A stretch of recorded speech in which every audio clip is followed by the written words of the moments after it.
Hello students, আমরা class 9-এর উপপাদ্য 21 শুরু করছি। পেজ 126। 9-এর উপপাদ্য যেগুলো আছে এবারে শুরু করে এগুলো এক মাথা থেকে শেষ করে দেবো সবগুলোই। প্রথম প্রশ্ন আসছে, দেখো উপপাদ্য 21-এ যেটা বলছে, কোনো ত্রিভুজের যে কোনো একটি বাহুর মধ্যবিন্দু দিয়ে অঙ্কিত দ্বিতীয় একটি বাহুর সমান্তরাল সরলরেখা তৃতীয় বাহুকে সমদ্বিখণ্ডিত করবে। তো প্রথমত ছবি দরকার, একটু চিত্রটা আগে হয়ে যাক। একটা ত্রিভুজ বলেছে, একটা ত্রিভুজ আমরা অঙ্কন করছি।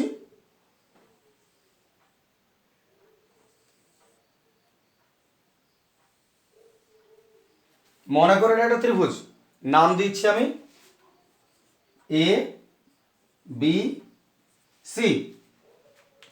তাহলে কোনো একটা ত্রিভুজের যে কোনো একটি বাহুর মধ্যবিন্দু, যে কোনো একটা বাহুর মধ্যবিন্দু, মনে করে এই বাহুটা প্রথম বাহু, এর মধ্যবিন্দু, এটা মধ্যবিন্দু, যে কোনো একটা বাহুর মধ্যবিন্দু দিয়ে অঙ্কিত আঁকা দ্বিতীয় একটি বাহুর সমান্তরাল সরলরেখা। এটা যদি প্রথম হয়, এটা দ্বিতীয়, তাহলে আমি এটা তৃতীয় বাহু ধরবো। তাহলে দ্বিতীয় বাহুর সমান্তরাল সরলরেখা, তাহলে প্রথম বাহুর মধ্যবিন্দু দিয়ে একটা সরলরেখা দ্বিতীয় বাহুর সমান্তরাল টানো। সেটা কি করবে?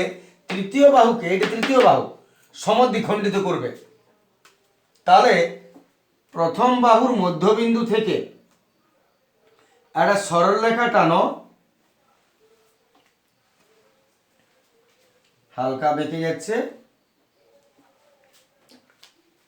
একটা সরলরেখা টানো,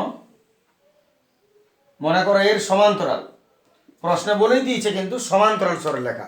তাহলে দ্বিতীয় বাহুর একটা সমান্তরাল সরলরেখাটা টানো, যেটা তৃতীয় বাহুকে, 3 নম্বর বাহুটাকে সমদ্বিখণ্ডিত করবে। মানে এইটা কিন্তু এইটার মধ্যবিন্দু প্রমাণ করতে বলেছে, সমদ্বিখণ্ডিত করবে। এটা প্রথম প্রমাণ্য, যেটা সমদ্বিখণ্ডিত করতে করবে। এবং আরেকটা কি বলেছে, ত্রিভুজের বাহুগুলির দ্বারা সমান্তরাল সরলরেখার খণ্ডিতাংশ, সমান্তরাল সরলরেখার যে খণ্ডিতাংশ, এই যে খণ্ড অংশটা, এই খণ্ড অংশটা দ্বিতীয় বাহুর অর্ধেক হবে। দ্বিতীয় কোনটা ধরেছে? এটা, এর অর্ধেক হবে এটা। তাহলে এখানে তোমাকে বুঝতে হবে যে ত্রিভুজের প্রথম পার্ট হচ্ছে স্বীকার্য, যেটার মধ্যে তোমাকে বুঝতে হবে যে দিয়ে দিয়েছে কি কি।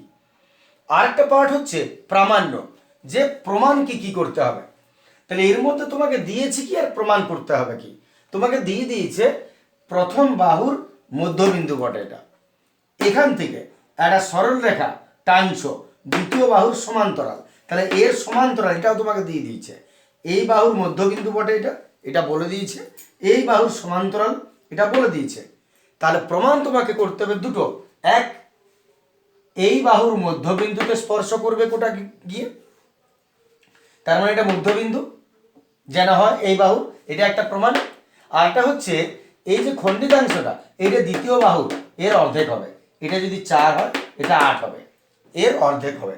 খণ্ডিতাংশটা দ্বিতীয় বাহুর অর্ধেক হবে, এটা প্রমাণ করতে হবে। তাহলে প্রথম যে বিষয়গুলো সেটা আছে, আমরা প্রথম বিষয় কি? স্বীকার্য। কি কি দেওয়া আছে স্বীকার্যতে? আমরা কি লিখব? স্বীকার্যতে আমরা সেটুকু লিখব যেটুকু তোমাকে দিয়ে দিয়েছে, যে এইটা এইটা এইটা এইটা কি কি দিয়ে দিয়েছে সেইটা স্বীকার্য, বাড়তি কিছু নয় কিন্তু। তাহলে দিয়ে দিয়েছে যেগুলো সেটা আসছি। মনে করি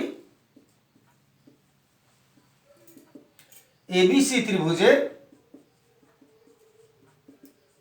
এবিসি এর এবি বাহুর মধ্যবিন্দু এবিসি, এটাকে আমি ডি দিলাম, এটাকে আমি দিলাম না, বিন্দুটা ডি, ওটাকে দিলাম। মনে করি এবিসি ত্রিভুজ এবিসি এর এবি বাহুর মধ্যবিন্দু, এবি বাহুর মধ্য বিন্দু ডি, এটা দিয়ে দিয়েছে। এবং বিসি সমান্তরাল ডিই, ওটা বলে দিয়েছে যে ত্রিভুজের বাহুগুলো দ্বারা সমান্তরাল সরলরেখার খণ্ডিতাংশ, দ্বিতীয় একটি বাহুর সমান্তরাল সরলরেখা, সমান্তরাল সরলরেখাটা বলেই দিয়েছে, এই দুটো সমান্তরাল, তাহলে বিসি সমান্তরাল ডি ওটা বলেই দিয়েছে। তাহলে তোমাকে এবার প্রমাণ করতে বলেছে কি কি সেটা আসা যাক। এতে প্রামাণ্য, প্রামাণ্য তোমাকে কি করতে হবে, একটা প্রমাণ হচ্ছে তৃতীয় বাহুকে সমদ্বিখণ্ডিত করে, তাহলে এই এই বিন্দুটা এসি এর মধ্যবিন্দু প্রমাণ করতে হবে, বা এই যতটা ইসি ততটা, যদি তুমি এই যতটা ইসি ততটা প্রমাণ করতে পারো, তার মানে নিশ্চয়ই প্রমাণ হবে যে ই এসি এর মধ্যবিন্দু বা তৃতীয় বাহুকে সমদ্বিখণ্ডিত করছে। তাহলে প্রথম প্রমাণ কি, 1 নম্বর এই সমান ইসি, এই সমান ইসি, এটা প্রথম প্রমাণ। আর 2 নম্বর প্রমাণ কি না, দ্বিতীয় বাহুর সমান অর্ধেক হবে সমান্তরাল খণ্ডিতাংশটা, এই খণ্ডিতাংশটা এর অর্ধেক হবে, তার মানে ডিই সমান হাফ অফ বিসি। তাহলে দুটো প্রমাণ, এক তো এটা মধ্যবিন্দু বা এইখান থেকে যতটা এখান থেকে ততটা, এই দুটো সমান হবে, আর 2 নম্বর এই খণ্ডিতাংশটা এর অর্ধেক হবে, DE is equal to half of BC. এর একটু অঙ্কন করতে হবে আমাদের, অঙ্কনের পর্যায়ে আসছি। এটা প্রমাণ করার জন্য একটু অঙ্কনের প্রয়োজন আছে। অঙ্কটা খুব সাদামাটা একটা কাজ করব। অঙ্কনে আমরা ডিই কে সামনের দিকে এগিয়ে দেব, বা বলতে পারে ইডি কে সামনের দিকে এগিয়ে দেব, এবং কতটা এগোবো না, ইডি যতটা ঠিক ততটাই আমি সামনের দিকে নিয়ে নেব, ততটাই এগোবো। এটা যদি 5 সেন্টিমিটার হয়, এটা আমি 5 সেন্টিমিটার টানবো, আর বিটাকে যোগ করে দেবো ওর সঙ্গে।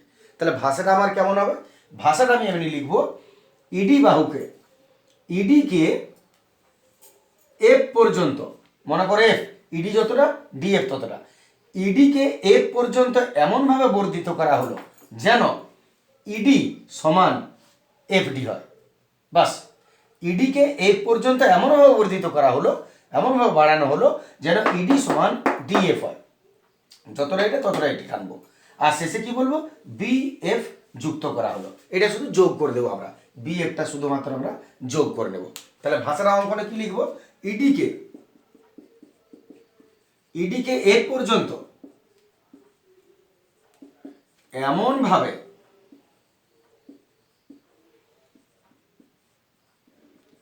বর্ধিত করা হলো, ইডিকে এফ পর্যন্ত এমন ভাবে বর্ধিত করা হলো যেন ইডি সমান এফডি হয়, যেন ইডি সমান এফডি হয়, এই দুটো সমান হয়। এটা তুমি অঙ্কনে করে নিলে, এটা কিন্তু মাথায় রাখবে যে এই দুটোকে সমানগুলো আমি অঙ্কনে করে নিয়েছি। আর বিএফ যোগ করে দাও, বিএফ যুক্ত করা হলো, বিএফ যুক্ত করা হলো। এত পর্যন্ত আমাদের অঙ্কন হয়ে গেল, এত পর্যন্ত তোমরা ক্লিয়ার করে নাও। এবার আমরা আসছি প্রমাণে। এরপর আমরা প্রমাণে আসছি। মূল মন দিয়ে বোঝার বিষয় প্রমাণটাই। প্রমাণে আমরা কি করব, প্রথমে আমরা দুটো কোণকে ইন্ডিকেশন, এইটা সরি দুটো ত্রিভুজকে, এইটা এবং এইটা, এই দুটো ত্রিভুজকে নিয়ে আমরা এগোবো। তোমার প্রথম কাজ হবে এই দুটো ত্রিভুজকে সর্বসম করো, প্রথম কাজ। এই দুটো ত্রিভুজ সর্বসম হলে আমাদের অর্ধেক কাজ হয়ে গেল। সর্বসম কি করে প্রমাণ করবে আমি একটু আগে বলে নিই। এই দুটো ত্রিভুজের মধ্যে 3টা শর্ত পূরণ হবে। প্রথম শর্ত, এই ডিটা প্রথম বাহুর মধ্যবিন্দু, প্রশ্নে বলে দিয়েছে তোমাকে একটি বাহুর মধ্যবিন্দু, তাহলে মধ্যবিন্দু যদি হয় তাহলে এইটা সমান এইটা, অথচ এই বাহুটা এই ত্রিভুজের, এই বাহুটা এই ত্রিভুজের, তাহলে প্রথম শর্ত এডি সমান বিডি। 2 নম্বর, অঙ্কনে তুমি করেছো যে ইডিকে ডিএফ পর্যন্ত টেনেছো এমনভাবে যেন সমান হয়, তার মানে এফডি ইডি সমান, দুটো শর্ত। আর একটা শর্ত হচ্ছে কোনটা, যখন দুটো সরলরেখা পরস্পরকে ছেদ করে তাহলে এই যে বিপরীত কোণ দুটো সমান হয়, এর সমান এটা, এটা সমান এটা হতে বাধ্য। 3টা শর্ত। তাহলে প্রথম শুরু করছি আমরা, 3টা শর্ত পূরণ করছি। প্রথমে ত্রিভুজ এডিই ধরে নিচ্ছি ও ত্রিভুজ বিডিএফ থেকে, ADE ও ত্রিভুজ BDF থেকে, এই দুটো থেকে, এই দুটো প্রথমে আমরা কোন দুটোকে সমান করব, সরি আগে বাহু, বাহু কোন বাহু, ঠিক আছে, প্রথমে বাহুটাকে সমান করি। এর AD সমান BD,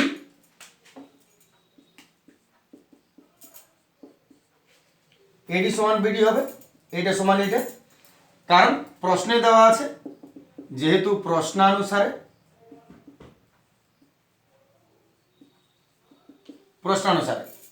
দু নম্বর কোণ, যদি কোনো সরলরেখা দুটো পরস্পরকে ছেদ করে তাহলে এর এই কোণটা আর এর এই কোণটা সবসময় সমান হয় এবং এর এই কোণটা এর এই কোণটা সবসময় সমান হয়। বিপরীত কোণ অনুসারে আমরা এটাকে সবসময় সমান বলতে পারি। তাহলে এর এই কোণটা আর এর এই কোণটা সমান লিখতে পারো। তাহলে ত্রিভুজ কোণ ADE, কোণ ADE সমান বিপরীত কোণ BDF, বিপরীত কোণ এটা। আর একটা শর্ত হচ্ছে, তৃতীয় শর্ত, অঙ্কন করেছি আমরা এইটা আর এটা সমান, ED আগে আমরা ED নিয়েছি এই ত্রিভুজটা, তারপরে এটা নিয়েছি, একটু দেখে নাও, AD সমান BD আর ADE সমান BD। সবসময় একটা কথা খেয়াল রাখবে, যে ত্রিভুজকে আগে রাখবে সেই ত্রিভুজের মানগুলো যেন আগে থাকে, যেটাকে পরে তার মানগুলো পরে, এটা যেন উল্টো পাল্টা না হয়ে যায়। তাহলে FD সমান, এটা আমি আগে নিয়েছি ED সমান FD, এটা কেন সমান, অঙ্কনানুসারে। কেন কোনোটা সমান লিখছো তার কারণ দেখানোটা আবশ্যক। কি, বাস তিনটা শর্ত পূরণ হয়ে গেল। এতএব তুমি বলতে পারো এই দুটো ত্রিভুজ সর্বসম। এতএব ত্রিভুজ ADE সর্বসম ত্রিভুজ BDF, ADE সর্বসম ত্রিভুজ BDF সর্বসম বলতে পারি।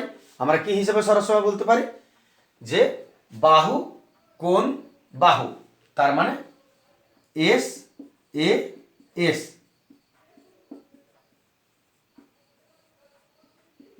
শর্তানুসারে, ঠিক আছে, বাহু কোণ বাহু শর্তানুসারে সর্বসম হলো। দুটো ত্রিভুজ সর্বসম তুমি করে দিলে, এখন সর্বসম করে লাভ কি, বা এর থেকে আমি কি নির্যাস বার করব, সেটা হচ্ছে বিষয়। তাহলে যদি আমি দুটো ত্রিভুজ সর্বসম একবার করে দিতে পারি, এইটা আর এইটা, তাহলে এখান থেকে তুমি দুটো জিনিস বার করে নেবে। প্রথম কথা হচ্ছে এই বাহুটা আর এই বাহুটা সমান, এই দুটো সমান, তাহলে আমি লিখতে পারি অতএব AE সমান BF,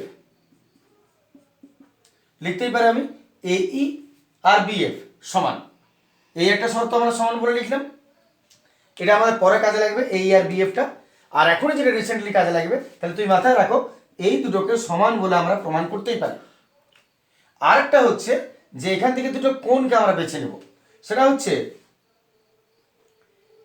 এর এই কোণটা আর এর এই কোণটা, আমি তো লিখতেই পারি যে কোনো কোণটার সঙ্গে যে কোনো কোণটা সমান, আমি এর এই কোণটা তার সঙ্গে আমি এই কোণটা, এই দুটো কোণকে সর্বসম বলে আমি সমান বলে আমি প্রমাণ করছি। তাহলে কোণ দুটোকে যদি আমরা লিখি, একটা হয়ে গেল এইটা সমান এটা, এবারে এই কোণটা আর এই কোণটা সমান করে নিচ্ছি, কোণ AED, কোণ AED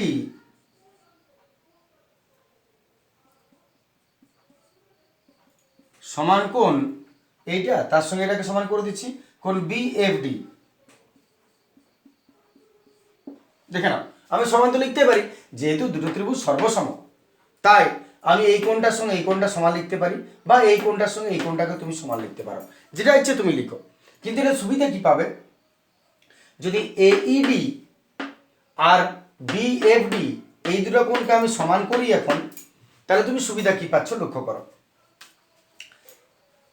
যদি আমরা জানি যে দুটো সরলরেখা যদি সমান্তরাল হয় এবং একটা রেখা যদি ছেদক হয়, একটা রেখা যদি ছেদক হয়, তাহলে এই যে জেডটা পাচ্ছ তুমি, এই জেডের এই কোণটা আর এই কোণটা সমান হয়। কারণ কি, একান্তর কোণ ধরায়। আমি আবার বলছি কথাটা, যদি দুটো সমান্তরাল সরলরেখা হয় এবং মাঝখানেটা ছেদক হয়, তাহলে যে জেডের মধ্যে যে দুটো কোণ পাচ্ছ এরা সবসময় সমান হয়, নিশ্চয়ই তোমরা জানো, যেটাকে একান্তর কোণ বলে। এইবারে আমি যদি উল্টো দিকের থেকে বলি তাও একই হবে। উল্টো বলতে কি বোঝাচ্ছে, যদি দুটো সরল রেখা হয়, সমান্তরাল বলছি না, দুটো সরল রেখা হয় এবং একটা ভেদক হয়, আর এই কোণ দুটো সমান হয়, দুটো কোণ যদি সমান হয় তাহলে তুমি বলতে পারো এরা সমান্তরাল। তাহলে আমি আরেকবার বলি কথাটা, যদি দুটো সমান্তরাল হয় আর এটা ছেদক, তাহলে কোণ দুটো সমান হতে বাধ্য। উল্টো দিকে যদি দুটো রেখা এটা ভেদক হয় এবং দুটো কোণ সমান হয় তাহলে এটা সমান্তরাল হতে বাধ্য। এটার উল্টো ওটা।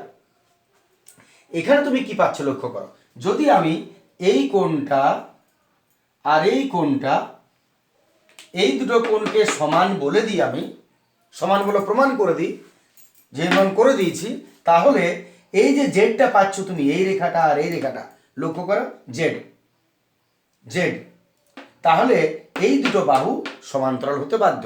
কারণ এক্ষেত্রে কি করেছি আমি, যদি এই দুটো কোণ সমান হয় তাহলে আমি বলতেই পারি এইটা আর এইটা সমান্তরাল সরলরেখা এবং এইটা হলো তার ভেদক, তাহলে এইটা আর এইটা একে অপরের সমান্তরাল। অনুরূপে তুমি যদি এর বদলে এই দুটো কোণকে সমান করো তাও হবে, এই ত্রিভুজের এই কোণটা, এই ত্রিভুজের এই কোণটা, তাহলে কি দাঁড়াবে, এই দুটো কোণ সমান, অতএব এই যে জেড, এই দুটো বাহু সমান, আর এটা ভেদক।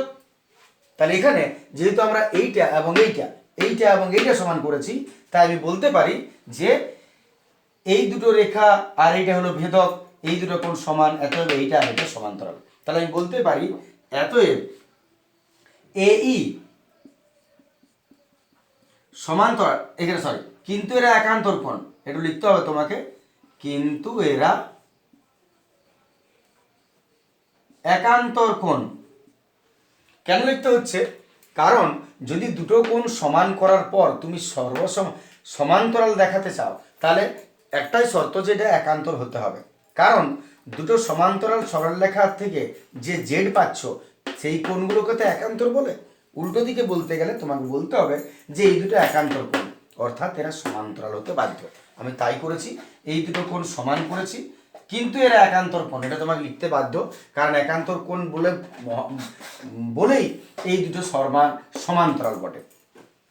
তাহলে যেহেতু একান্তর কোণ, অতএব এইটা আর এটা সমান্তরাল, তাহলে অতএব এই সমান্তরাল বিএফ, এই সমান্তরাল বিএফ। এবারে যদি এই সমান্তরাল বিএফ হয় তাহলে তুমি একটা জিনিস খেয়াল করো, মনে করো এর সঙ্গে এইটা সমান্তরাল, এই রেখাটার সঙ্গে এটা সমান্তরাল। এবারে এটাকে তুমি যত দূরেই টেনে নিয়ে যাও না কেন, এর সঙ্গে এটা সমান্তরালেই থাকবে। অনুরূপে যদি এইটা আর এইটা সমান্তরাল হয়, তাহলে যেহেতু এই রেখাটা এটা টানা হয়েছে, তাই তুমি বলতেই পারো যে অতএব এইটা সমান্তরালও এটা। আমি আবার বলছি, যেহেতু এইটা সমান্তরাল এইটা প্রমাণ হয়েছে, তাই যেহেতু এইটাই টানা হয়েছে তাই এটা সমান্তরাল এইটা তুমি বলতেই পারো, কারণ ওই রেখাটাই বটে।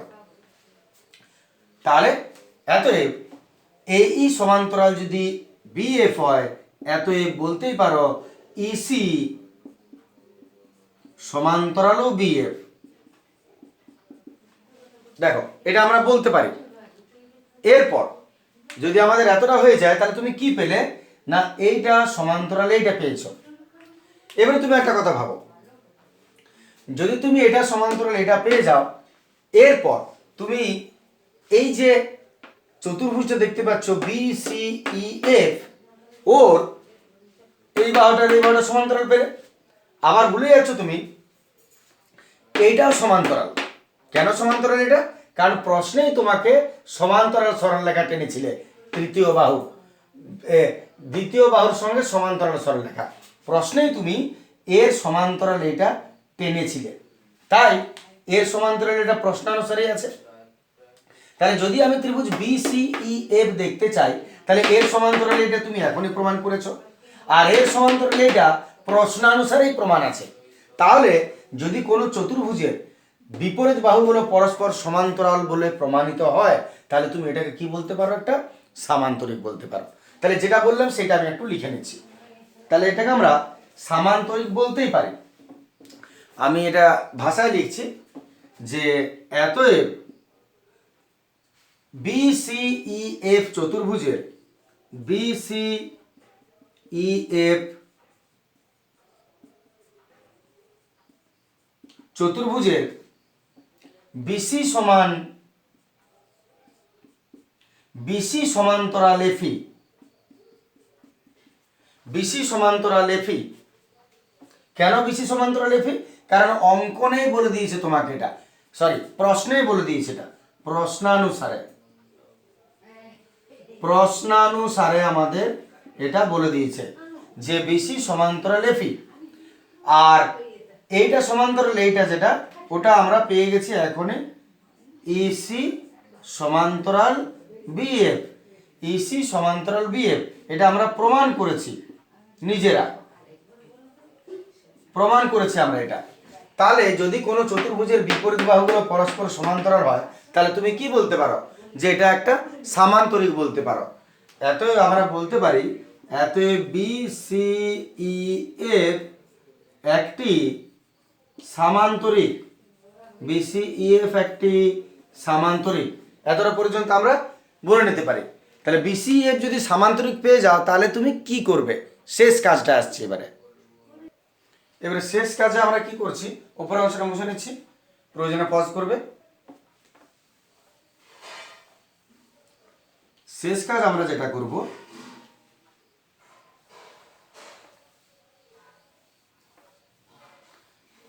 যে তাহলে আমরা প্রমাণ করে নিয়েছি বিসিইএফ একটা সামান্তরিক বটে। তাহলে সামান্তরিকের ধর্মই হলো যে বিপরীত বাহুগুলো পরস্পর যেমন সমান্তরাল হয়, পরস্পর সমানও হয়। তাহলে এতএব বিসি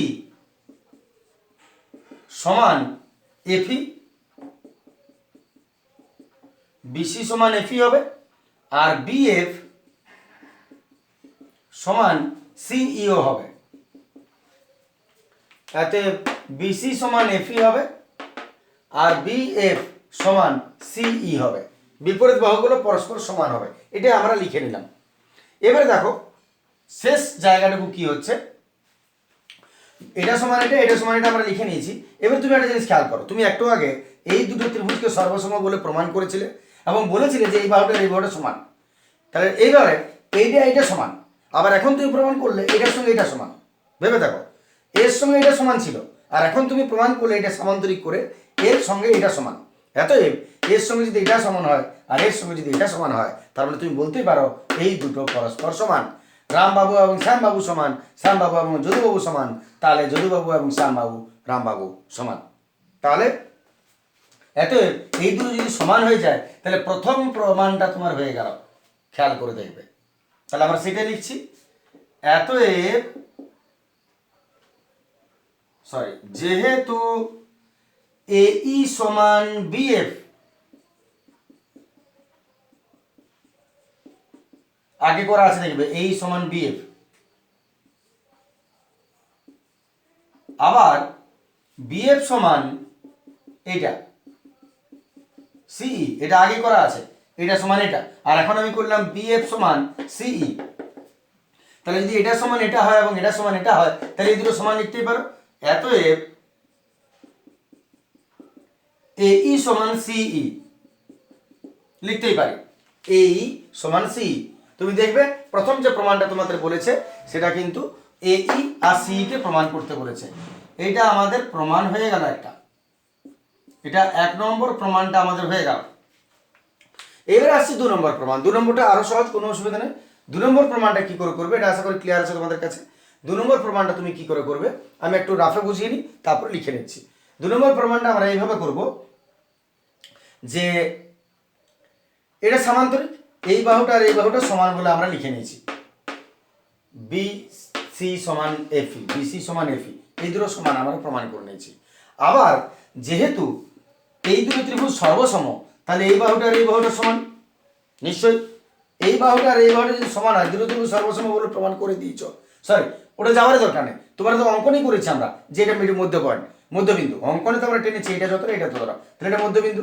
তার মানে ডিই এফ ই এর অর্ধেক বটে, অঙ্কনই করেছি এটা যতটা এটা ততটা, তার মানে এটা মধ্যবিন্দু। তার মানে ডিইটা এফি অর্ধেক, আর এখনো তুমি লিখেছ এফি যা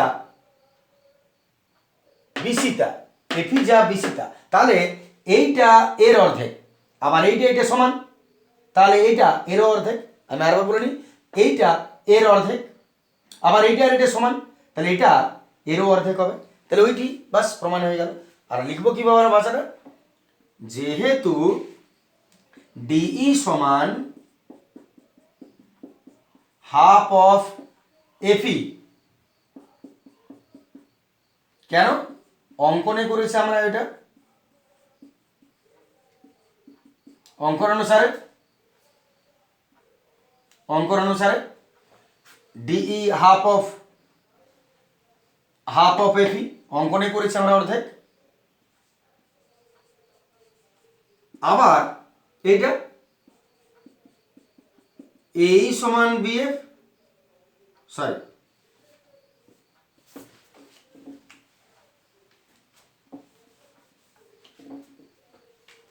আবার বিসি সমান এফি,